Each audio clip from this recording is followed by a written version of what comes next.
हरियाणा और जम्मू कश्मीर के विधानसभा चुनाव में भारतीय जनता पार्टी की बुरी तरीके से हार होने वाली है।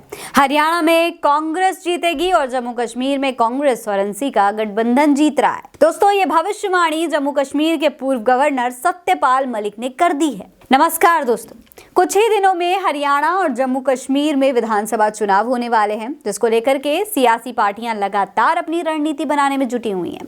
चाहे भारतीय जनता पार्टी हो या फिर कांग्रेस हो या फिर तमाम दूसरी पार्टियां अपने अपने दावे, अपने अपने वादे कर रही हैं। लेकिन इस बीच जम्मू कश्मीर के पूर्व गवर्नर सत्यपाल मलिक ने विधानसभा चुनाव को लेकर एक ऐसा दावा कर दिया है जिसने भारतीय जनता पार्टी की टेंशन बढ़ा दी है। दरअसल एक यूट्यूब चैनल से एक इंटरव्यू में सत्यपाल मलिक ने यह दावा किया है कि अगली बार भारतीय जनता पार्टी की सरकार बिल्कुल नहीं बनने वाली है। राज्य में तो बीजेपी धारोधार हारने वाली है। कांग्रेस वहां पर आ रही है, हरियाणा में भी कांग्रेस ही आ रही है। दोस्तों, इंटरव्यू में हरियाणा चुनाव को लेकर सत्यपाल मलिक बोले हैं, हरियाणा में तो बीजेपी धारोधार हारेगी, उनके आने का कोई भी सवाल ही नहीं पैदा होता है। हरियाणा में कांग्रेस आ रही है, बीजेपी का कोई मास्टर प्लान काम नहीं करेगा। जनता जब खिलाफ हो जाती है तो कोई चीज काम नहीं करती है। दोस्तों, सत्यपाल मलिक ये भी कह रहे थे कि आम चुनाव में बीजेपी की जो हार हुई है वो उन इलाकों में हुई है जहां किसान आंदोलन था, अन्नदाताओं ने उन्हें हराया, वो इससे कभी खुश नहीं हो सकते। यानी कि कहीं ना कहीं अगर हरियाणा की वो बात कर रहे हैं तो किसान आंदोलन से जरूर जोड़ रहे हैं। उनका कहना है कि किसान आंदोलन का असर हरियाणा चुनाव में इस बार दिखने वाला है।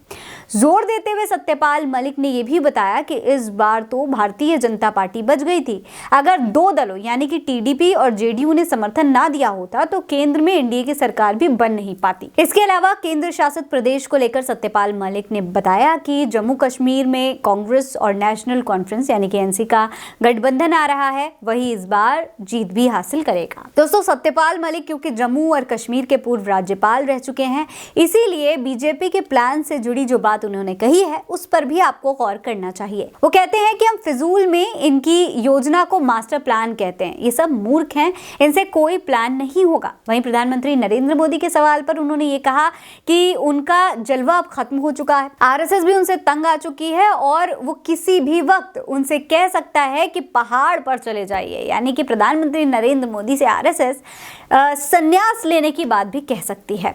उनका दोस्तों ये भी दावा है कि लोग प्रधानमंत्री नरेंद्र मोदी के घमंड से नाराज हैं। आरएसएस, बीजेपी खास करके उसके खिलाफ है। मोहन भागवत भी प्रधानमंत्री मोदी से पिंड छुड़ाना चाहते हैं और इसी का असर इस बार विधानसभा चुनाव पर भी देखने को मिल सकता है। दोस्तों, सत्यपाल मलिक भारतीय जनता पार्टी के नेता रह चुके हैं और अक्सर भारतीय जनता पार्टी को लेकर इसी तरीके के वो खुलासे करते रहते हैं। इससे पहले भी कई बार उन्होंने भविष्यवाणियां की हैं जो कि सही भी साबित हुई हैं। आपको याद होगा, सत्यपाल मलिक ने दिल्ली के मुख्यमंत्री अरविंद केजरीवाल को लेकर एक दावा किया था। उन्होंने कहा था कि लोकसभा चुनाव से पहले अरविंद केजरीवाल को गिरफ्तार किया जा सकता है। उनके इस बयान के ठीक 10 महीने बाद ईडी ने केजरीवाल को गिरफ्तार भी कर लिया था।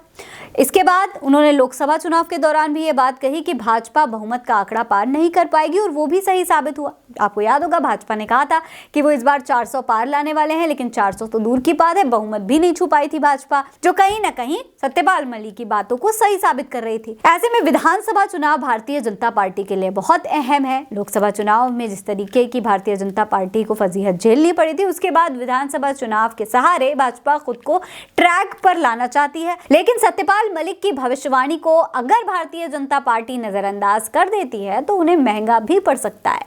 फिलहाल इस खबर में इतना ही। ये खबर आप उल्टा चश्मा यूसी पर देख रहे हैं। नमस्कार।